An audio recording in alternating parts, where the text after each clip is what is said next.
Welcome back to the Partnership and Participatory Engagement session at the Ideas Synthesis Workshop here in Houston. We're lucky to have Chris Lewicki joining us through Adobe Connect, and we will be pulling him in virtually. So why don't we turn over to Chris. Real quick before we do that, hashtag Asteroid Partners to follow us online and submit your questions. And one quick thing for you, Chris, if you wouldn't mind staying on after the presenters are all finished, we'll have questions, and I know folks would likely have some for you. So if you wouldn't mind sticking around, that would be awesome. And with that, absolutely, I can do that. Great. And with that, I'll turn it over to you and your presentation. Thank you. All right. Good morning, everyone. This morning I'm going to give you some of Planetary Resources' thoughts on participatory engagement with NASA and the U.S. government and private industry in meeting the goals of NASA's Asteroid Initiative. To start with, though, I wanted to speak a little bit on why we explore. To date, we've explored for scientific interest, for meeting questions of our solar system, how it began to form. But that's really starting to transition. We've learned a great deal in the last 50 years of space exploration. And as the President said in our own U.S. National Space Policy in 2010, which is on this page, we're transitioning to a way of exploration that's ultimately more sustainable and even indefinite.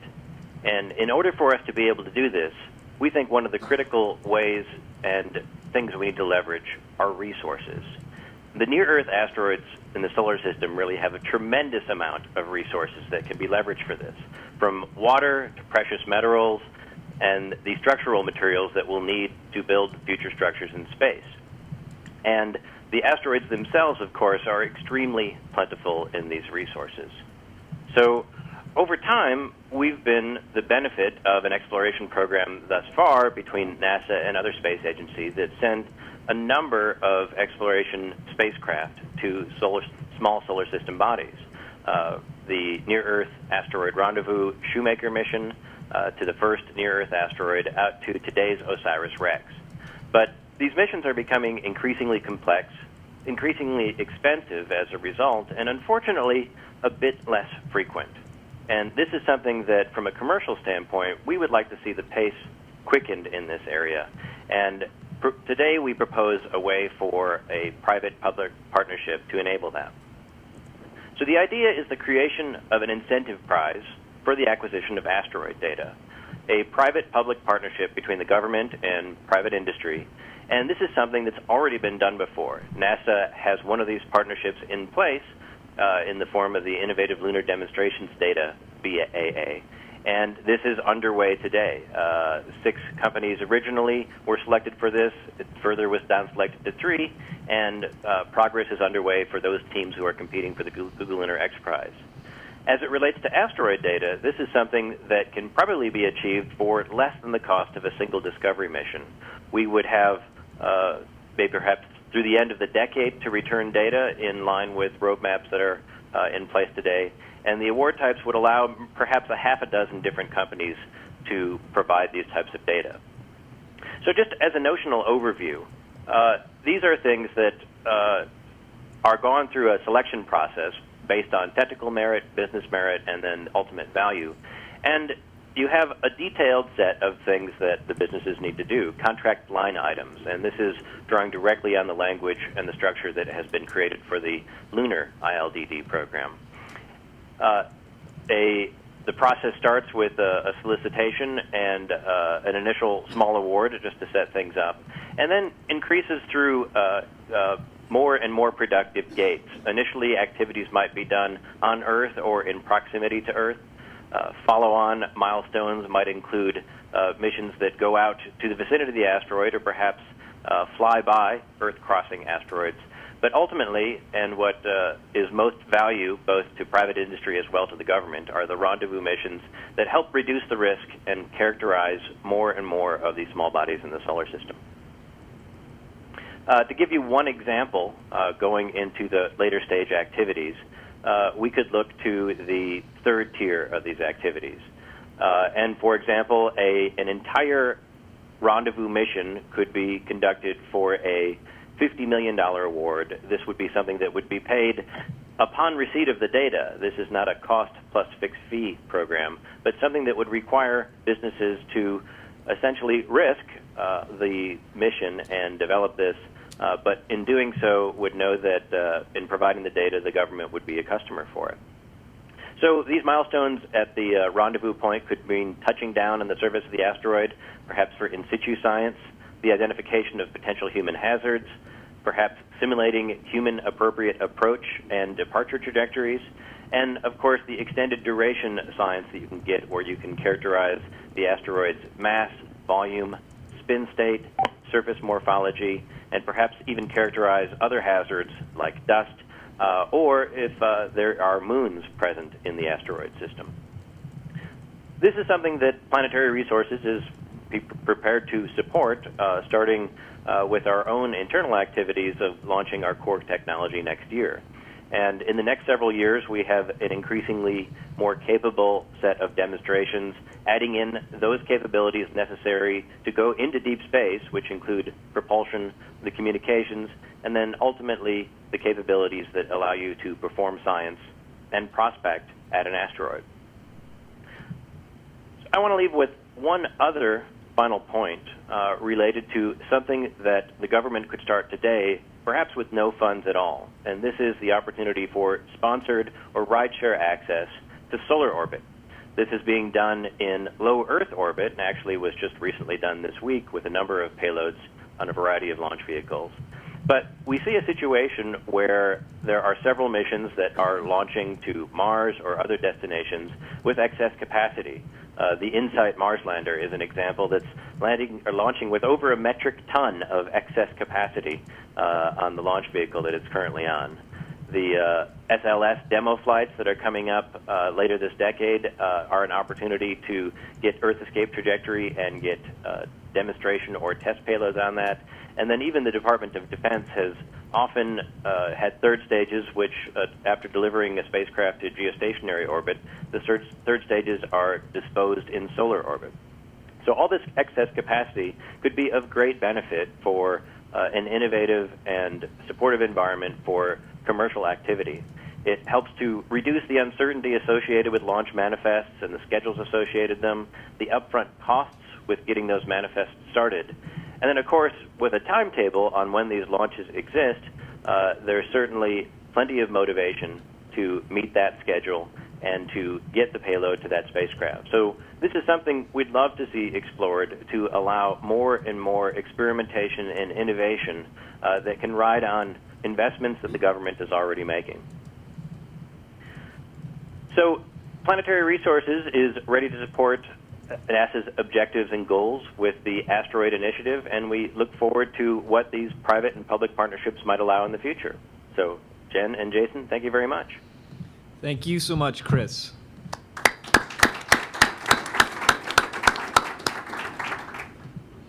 All right, next up is Scott Zivchek from Prospect Dynamics.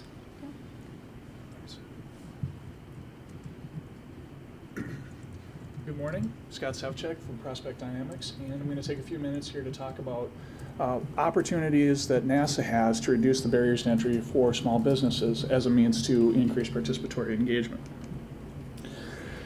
Unfortunately, when it comes to early stage small businesses, we spend way too much time figuring out how to pay our employees rather than focusing on the technical challenges where we really are interested and really want to spend our time. There are two broad brush categories that NASA will have the opportunity to aid in. The first being a direct funding means, helping us reach the funding levels we need to move forward. The second, a more indirect means, and that is through leveraging NASA's visibility to aid us in gaining credibility, which we can then take out to help us find investment through other means. On the direct funding side, the intelligence agency built a model called InQtel that addresses a lot of the same challenges that exist for small businesses in the aerospace industry. And that is to use federal funding to fund a venture capital group to go out and find the technologies that are most significant, most relevant to that customer, and aid them in getting through the starting gate, so to speak. With the barriers to entry in aerospace, the long timelines, and the significant capital investments required, this model is perhaps even more applicable and more valuable in this industry. Also, opportunities for relevant contract work. And now this would be specific to the Grand Challenge. Focusing SBIR topics, focusing other investment vehicles on the topics that are identified and needed for this Grand Challenge. Also looking at the paths to procurement and understanding really where some of the waste occurs. Just as an example, I've been looking at the NAIC solicitation that came out last week. The first step in that is a 3-page proposal. To submit that 3-page proposal, I need to understand and comply with about 130 pages of guidance and register on 4 different government websites for a 3-page proposal.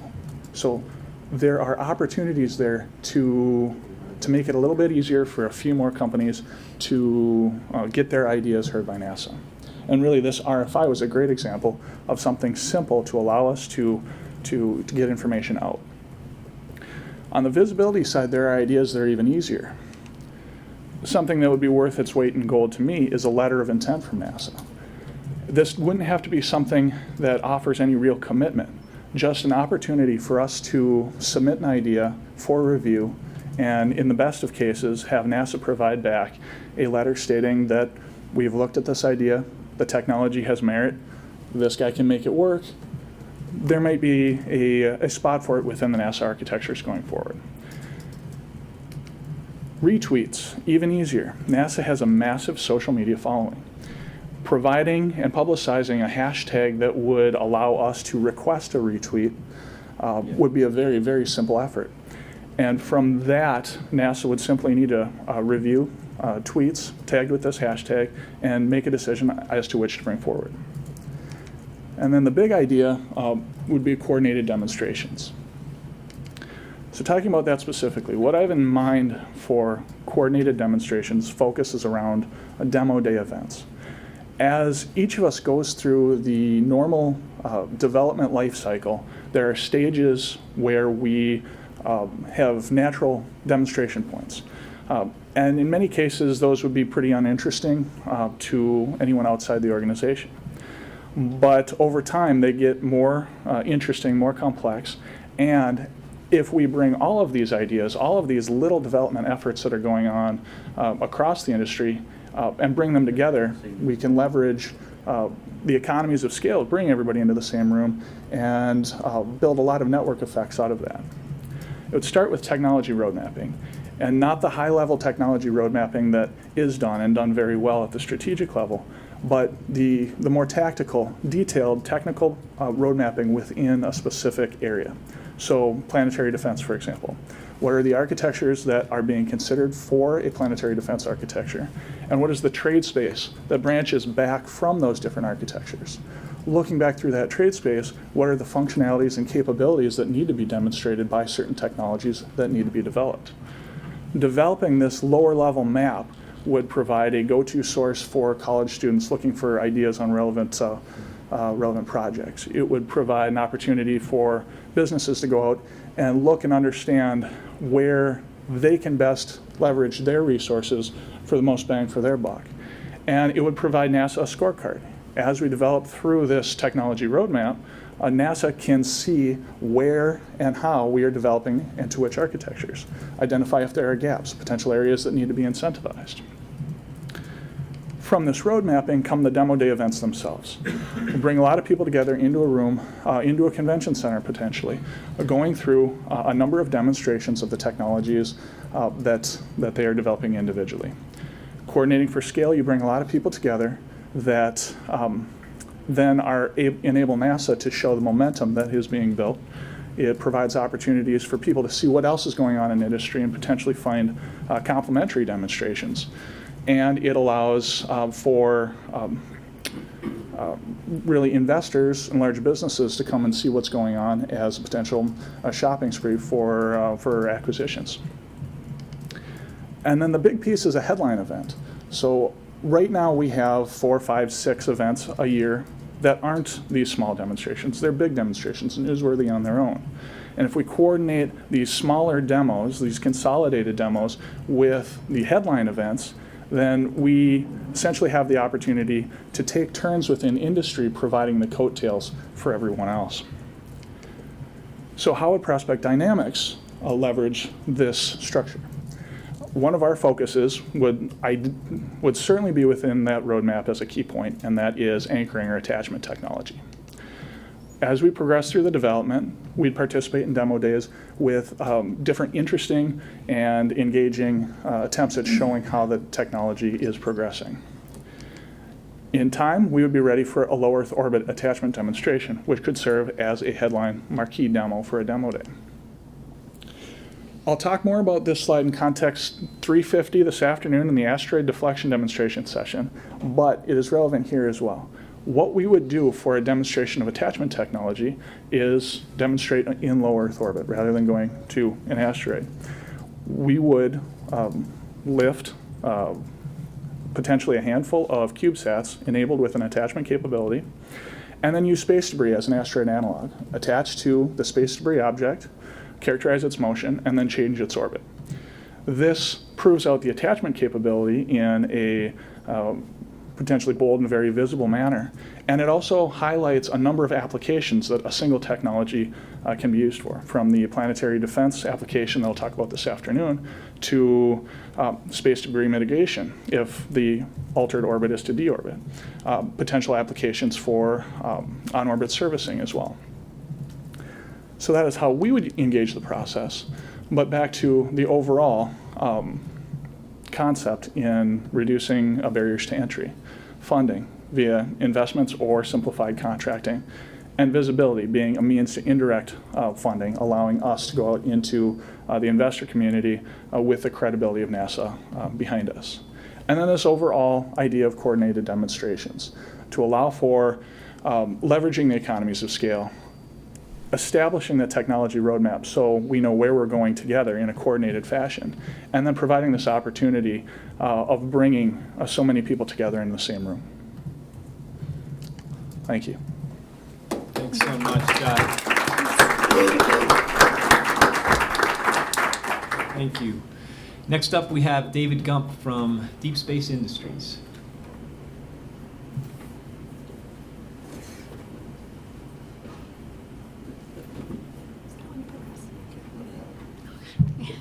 Tag team. And Rick Tumlinson to help. To help. Okay, ready? Please.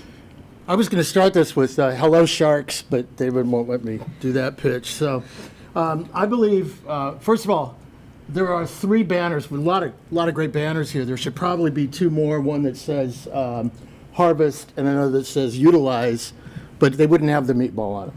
They would just be here as part of the flow, because that's the kind of thing we're talking about here. We have to be able to create something that is a sustainable program that shows returns, both economic, educational, national, in terms of defense of the planet. That kind of program is one that would be able to stand up to these activities a lot better. And it's something that it has to be sellable on all these different levels. And it has to, as somebody said in one of the earlier presentations, it has to be kept sold. And certain programs that are being put out and ideas that are being put out just don't fit that. So the overall broader partnerships that we can create, the ones that show both economic and cultural returns, are the ones that are going to be the ones that succeed in the long run. And if we don't pay attention, we will end up in the special rocket-shaped garbage can of Congress, because they need to see these things, and White Houses need to see these things, and they need to go beyond the time-based parochial interests of every administration that comes in redefines space.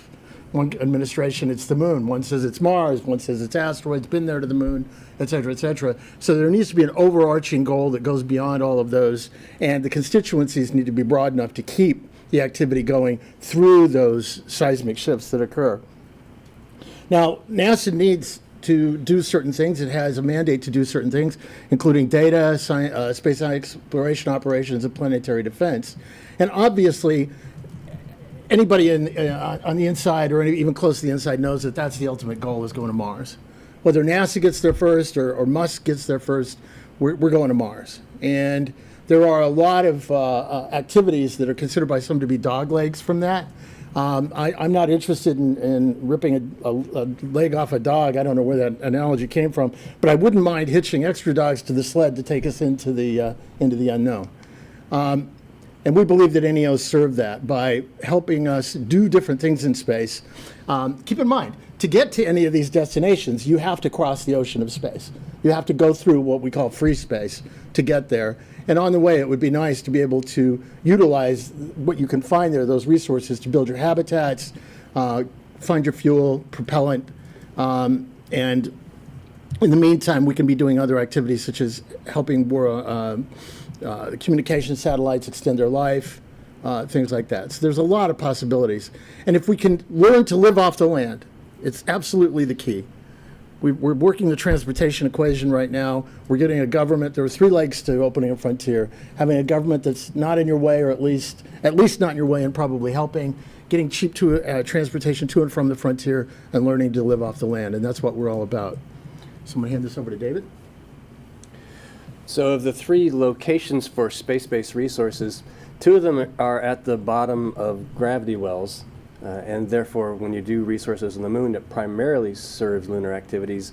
Same for Mars, it primarily serves Martian activities. But when you get your resources in free space, you serve all those destinations plus Earth orbit. And we tend to envision the Asteroid initiative as an enabler for lots of space activities rather than as a destination.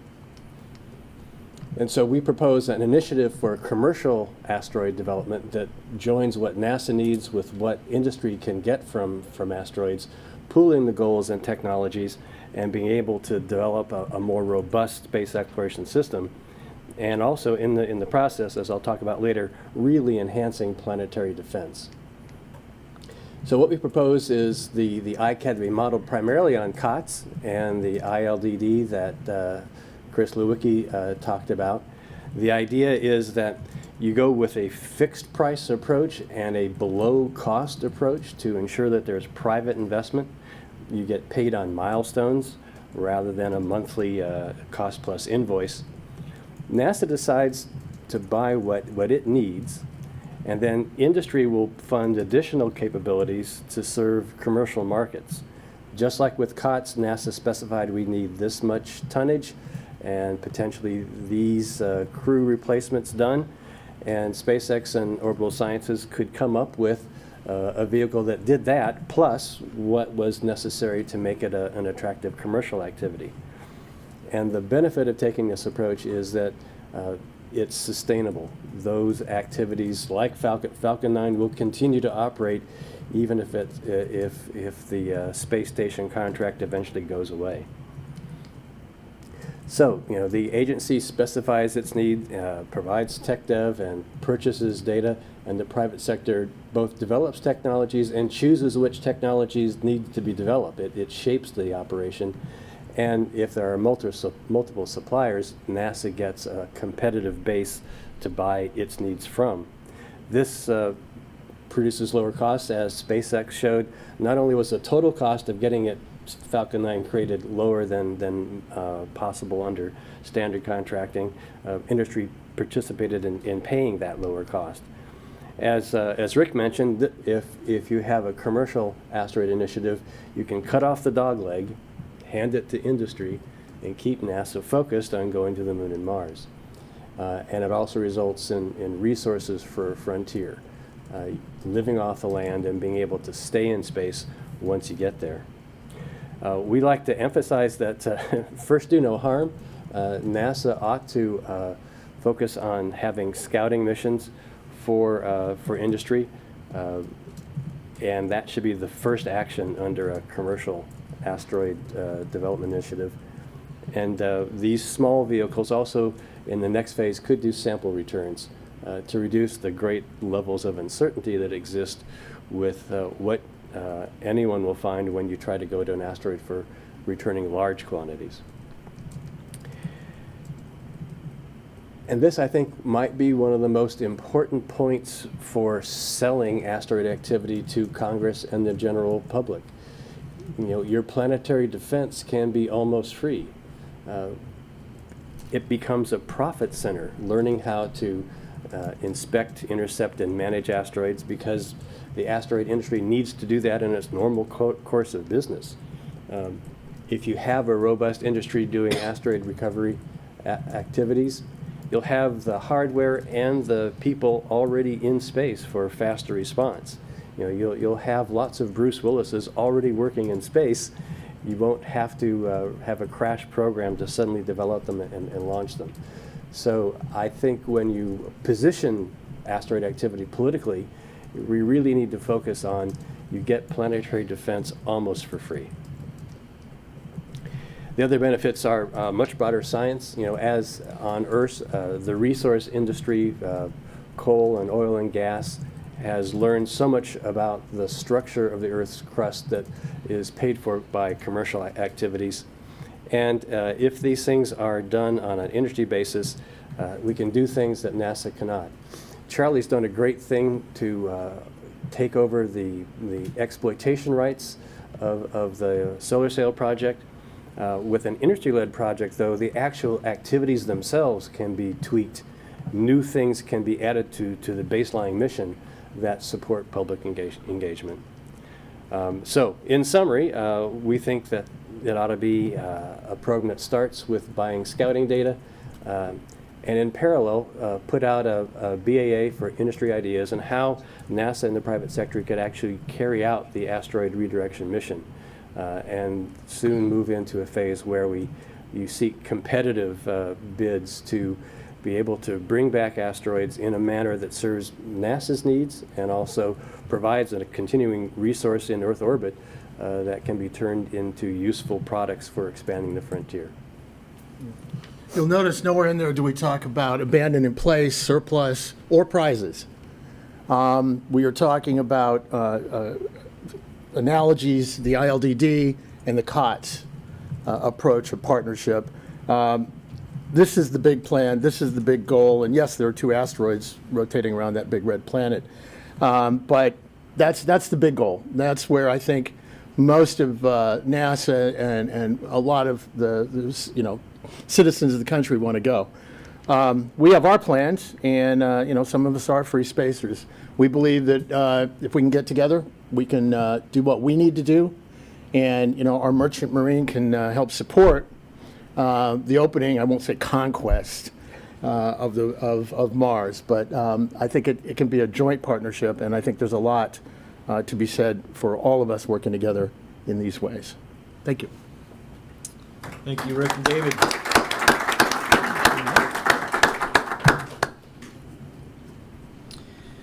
And next, we should have Eric Mumm from Honeybee Robotics joining us virtually. Is he on the line?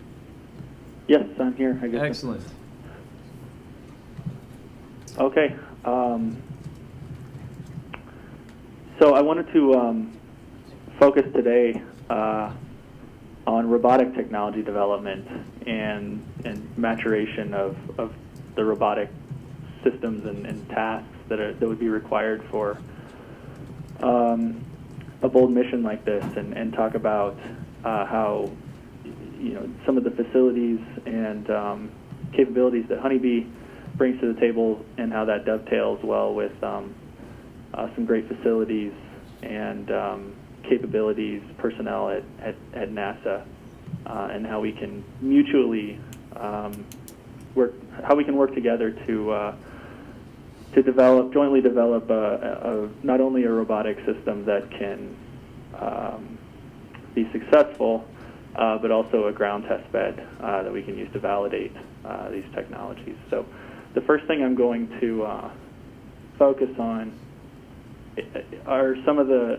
relevant Honeybee technologies that fold into this narrative. So For those that don't know, Honeybee has been developing robotic systems, end effectors, sampling systems for the Mars program, lunar exploration, and even asteroid and comet sampling. So we've been on every landed mission since MER.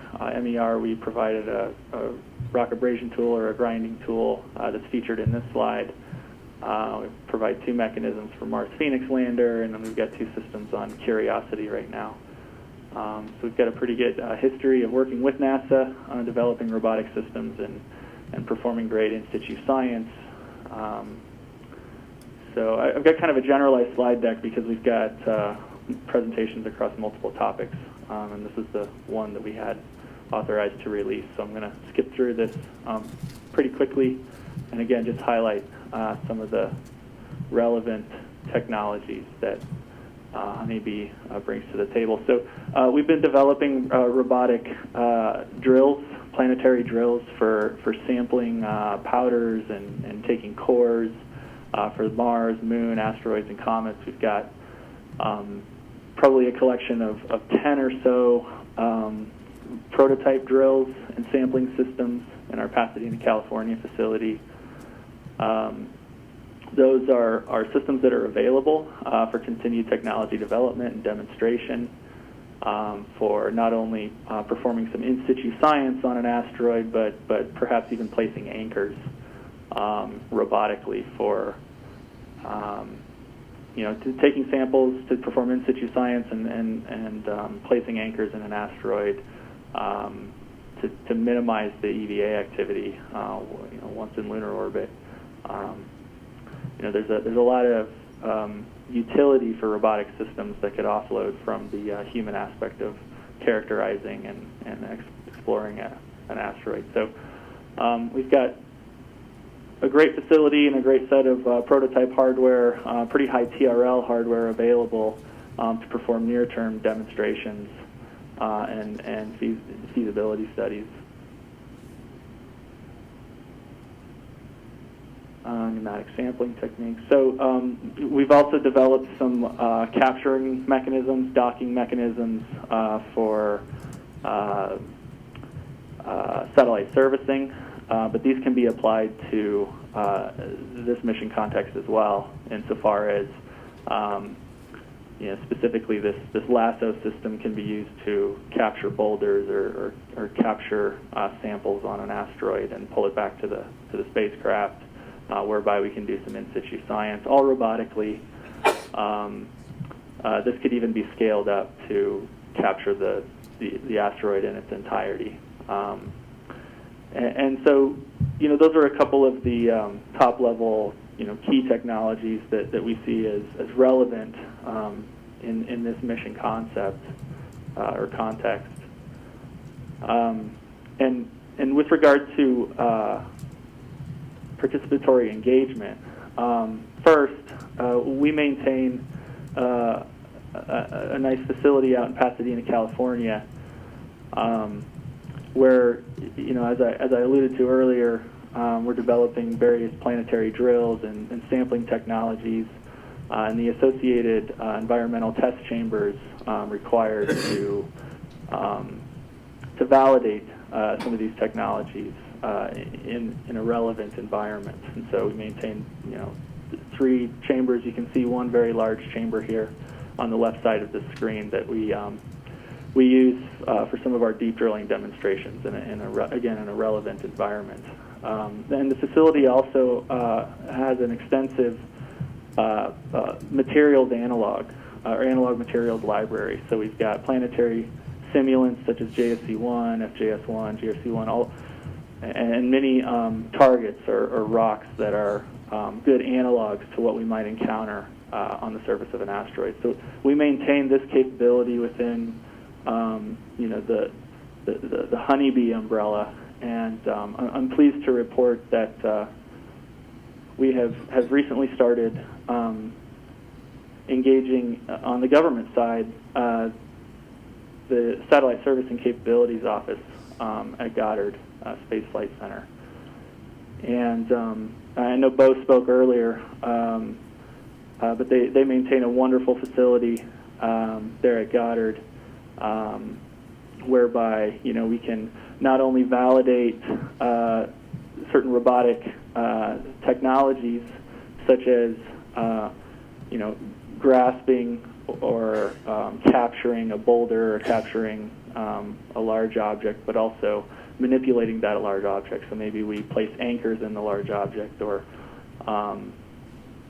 we drill and sample, and so we see a nice culmination of capabilities here between Honeybee and our government counterpart, in this case Goddard Space Flight Center, and leveraging their vast expertise in robotic servicing and their amazing test beds, along with our expertise in robotic drills, robotic end effectors, and again some of the sampling techniques and the anchoring techniques and the geotechnical expertise that will be required when interacting with an asteroid. And so, this is we feel a fine example of a nice, private and government collaboration that should absolutely be exploited. To buy down risk and to demonstrate technology and to mature technologies that'll be necessary to pull off a bold mission such as this. So. That, I think, about wraps it up. I'm at my 10-minute time limit, so that's all I have. I thank you for your time and attention. Thank you, Eric. And ask that you would stay online as we now move into our question phase for this group. Let me throw it out to Joe. Do we have anything coming in? Yeah. You have a mic for Joe?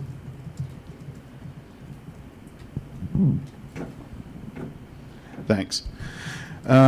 So this one is actually to Chris, Planetary Resources. It's from Clinton Clark Online.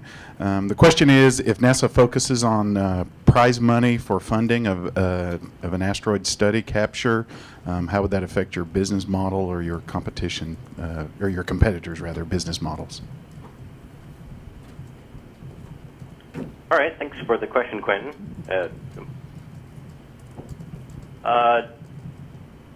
The availability of NASA's interest in prospecting missions and to provide a funding source for that type of stuff is a good augmentation to commercial opportunities that already exist. What it allows us to do is to engage with NASA in a specific need that they have and define requirements for that so that we can pursue that as an explicit line of business.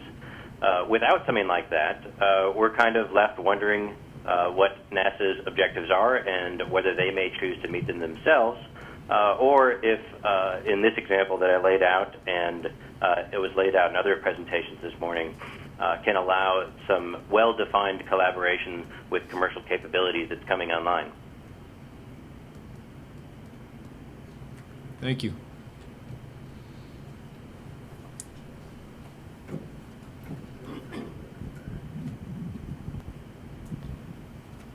I think we should look at prizes in terms of the track record so far.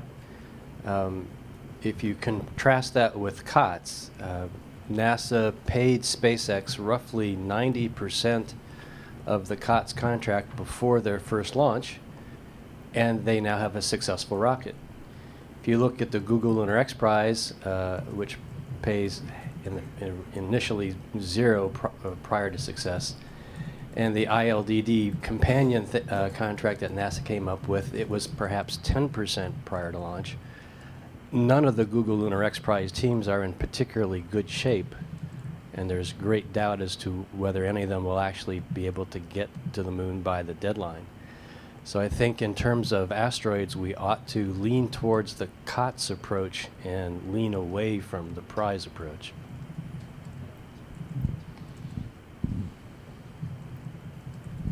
Hi, maybe this is for David and Rick or for Chris. I was wondering if you thought that partnering with NASA or help from NASA with issues that may be related to the Outer Space Treaty in the long run is important, or is that not important to your business case in the long run?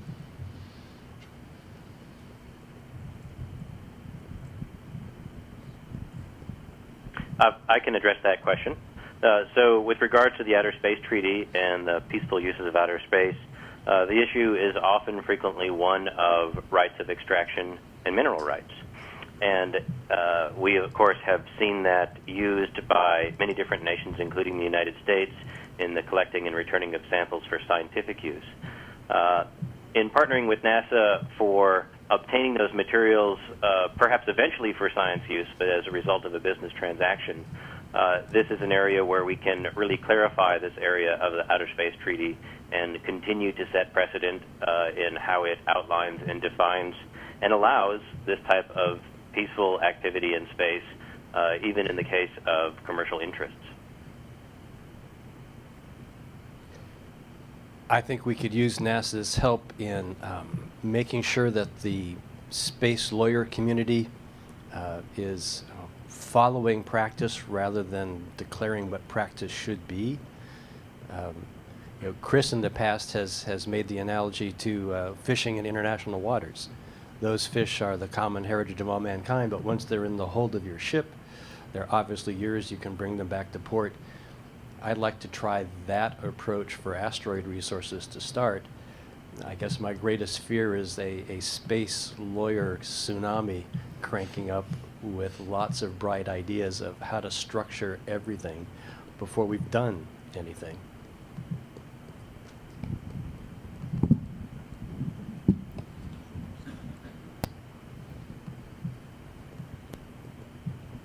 I just want to weigh in on that as well. I think that several of those treaties, the early treaties, were written in terms of nation states as opposed to private companies. Nobody even thought that private companies would be engaging in space activities at that point, and we need to be cautious in the sense that if a nation state in the form of NASA is undertaking certain activities, that it doesn't trigger reactions that then trickle down and inhibit the private sector from doing what we want to do. There are people, and I shared a thing in London recently, and we had somebody pop up and say, well, we are in, I think it was Pakistan, and he said, it was an interesting refrain from the 60s and 70s, and he said basically, we deserve a piece of the wealth that you're going to create in space. I guess just because we're human beings on the planet with you.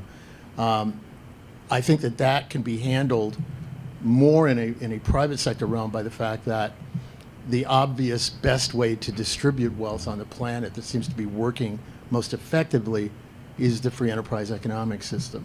And many of the foes and the people that were in the quote-unquote non-aligned movement in the 60s and the 70s where these treaties were drawn up now find themselves, for example, China and the entrepreneurs in China on the other side of things.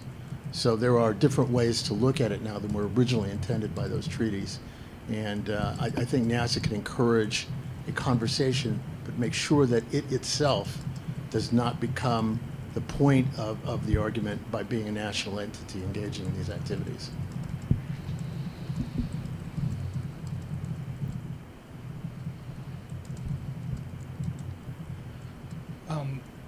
So I guess I applaud you guys in the effort to open this new industry. I can clearly see the parallels between what NASA's doing in terms of scouting and why scouting is important for you guys and why you would like to play a role in NASA's efforts to do that. But moving past that,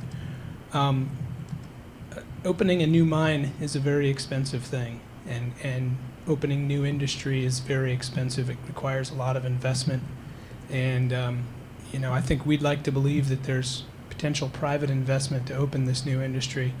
My question really is, what can we do now to make investors more likely to help you and open that industry? What needs to happen before those investors will come on board? Do we need to prove mining technology? Do we need to find 1,000 rocks we can bring back? What is the key thing that needs to happen now to make that new industry start?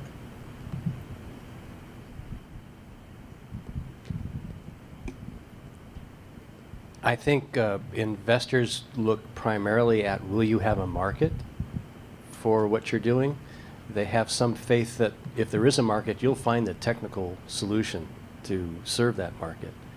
So in terms of NASA, in the past, when NASA's been planning Mars missions, ISRU, in-space ISRU has played a relatively minor part because it's not yet proven.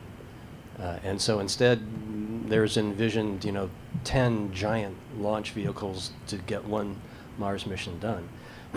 If NASA could officially declare and acknowledge, we're not going to Mars unless we get resources in space, because there's no way we can afford 10 SLSs in 1 year to do a Mars mission. That provides one more marker for there is a customer, in addition to ComSats, in addition to Bigelow Aerospace, for large quantities of space resources. I think that would be the most helpful thing. Do you want to I'd jump like to in, comment on Chris? this as well. This is an excellent question in terms of what government spending ultimately can do in creating a foundation and an infrastructure which helps overall sustainable exploration of space and indefinite presence in space. All mining, of course, starts with prospecting, and whether that prospecting has been done by NASA scientific missions or if it has been done by commercial missions, that information helps connect the vast meteorite database we have on Earth with specific bodies out in the solar system. NASA increasing its efforts and doing as it has been done with the NEOWISE restart, the considering of repurposing Kepler for asteroid surveys, and the funding of new technology like NEOCAM and Space Act agreements with groups like B612 and the Sentinel to increase the rate of discovery. We've only found less than 1% of all these objects. But perhaps the most important thing that could be done with the way that we are laying out an infrastructure in our exploration of space is an infrastructure that leverages those resources that are already out in space, creating an architecture that uses fuel depots, that develops that technology, that creates a network between here and Mars and other destinations where those resources can be sourced from where it makes the most sense, maybe from the surface of the Earth, maybe from the Moon, maybe from the asteroids. And as we've seen in the past, it is some parts government, some parts private industry, and I think in this particular case, in developing the solar system economy, it'll be no different. Just to weigh in on that with Chris, and I think as an industry of two companies now, we share a lot of the same opinions. The questions really get into, this is an organic dance that we can engage with in the government, and it is really making sure that we all know where we're supposed to put our feet so we don't step on each other in the dance. And in terms of an ARM, NASA developing, as we saw last night, the through JPL and others, the ability to go out and grab things in bags and stuff like that, that's an appropriate government role as far as I could see. That's great, research development that helps lead the way. I won't get too far into the subject of whether I believe NASA should be the one going out to grab the asteroid, on the other hand, because pacing and pricing as set by the government is going to be different than that's going to be set by the private sector. However, if NASA can play the customer role and determine that in advance, it's going to be a customer, kind of emphasizing what both Chris and David said. If we look at, for example, during the era of the space shuttle, great vehicle that it was, amazing system that it was, the government was providing an operational industrial transportation role. With the space shuttle out of the picture and it now being clear that the government's going to buy its payloads and services from the commercial sector can then go out and build in that direction, and both parties win. The government in the end will have lower cost and more reliable multi-source transportation systems, and the private sector will have a market that it can go out to and leverage the investment that it gets. By the same token, if NASA downstream does declare, as David mentioned, that it is going to be buying resources, buying data, buying these things, and the lines are clear that that's going to be there, then we can go back to investors and say, look, there are customers in the form of government downstream. The government, in turn, can look at its budget estimates and say, you know what, we're going to be able to save X amount because these are going to be commercially provided services, as in the case of commercial transportation to and from orbit. So it really is a dance that goes on between both sectors if we can basically agree on the music, the tempo, and the pace, and where we step. Anything, Joe? Okay. Any other questions? We're coming up at the top of the hour for our next break. All right, why don't we hold it there? We'll take another 10 minutes and be back with our third and last group of panelists, and then open it up to discussion. So thank you, everybody. We'll see you in 10.